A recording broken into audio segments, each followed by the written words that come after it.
You guys are lucky there's a fourth wall because right now I'm eating raw onion. I just like it. For those of you who don't know what I'm talking about the Walking Book Club, which I do in partnership with Audible.com. A great resource for online audiobooks that you can put in your ears and take places as they take you on journeys of thought and imagination. I think.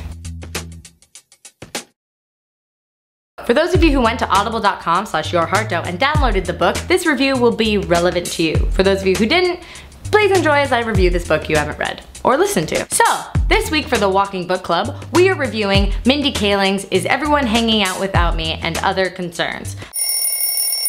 Meh? So here's how I'm going to organize these book reviews as we learn how to do this together.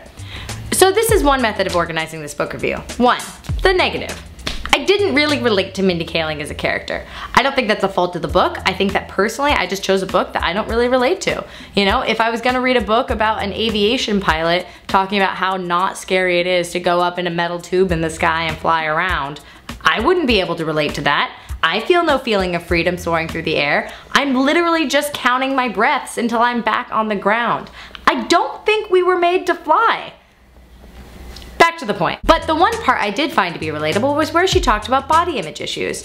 If anyone tells you that they are 100% confident in their body, either A, they've achieved some sort of godlike nirvana in terms of their sense of self, or B, they're trying to feel 100% comfortable in their body, which I admire. Fake it till you make it. I used to go around feeling really insecure about the way I looked, and then I started doing this. Now I feel tall and strong. Seriously though, I'm like super strong, guys. My favorite part of the book?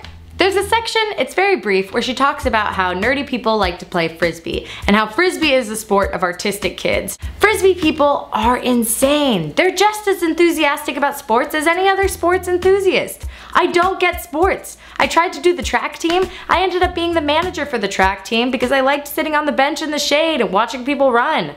I like to encourage people to do sports, but do I myself have an interest in them? Not even remotely. That being said, am I highly competitive? Super much! In fact, I think I'm just gonna start doing more challenge videos on the May channel because I kicked Maggie's butt at the Chubby Bunnies challenge. So, blammo. So that's it for my book review. On Friday, I'm going to announce the next book that we're gonna do for the next 2 weeks on my Tumblr. Check out the link. And I'd like you guys' help picking it. So if you could go to audible.com/yourheartdough and pick out a book on Audible's website that you think I should read, I'll make a list and we can vote. Genuinely, let's pick a better book this time. Oh, and many of you asked about my Life After Death book. It's got a really cheesy cover, but let me show it to you. Ta-da! So I got this book because a heterosexual by the name of Dom sent this to me and recommended that I read it. Dom, if you're watching, I have been reading it and I really, really like it. Unfortunately, I don't think it's available as an audiobook, but I haven't even checked. Either way, if you guys want to check out Is There Life After Death? The Extraordinary Science of What Happens When We Die, it's by Anthony Peake, P-E-A-K-E. Ding! So, you know, books are great. Mwah! Ding ding! Okay guys, I'll talk to you soon. Did I just look at my hand? It smells like onions!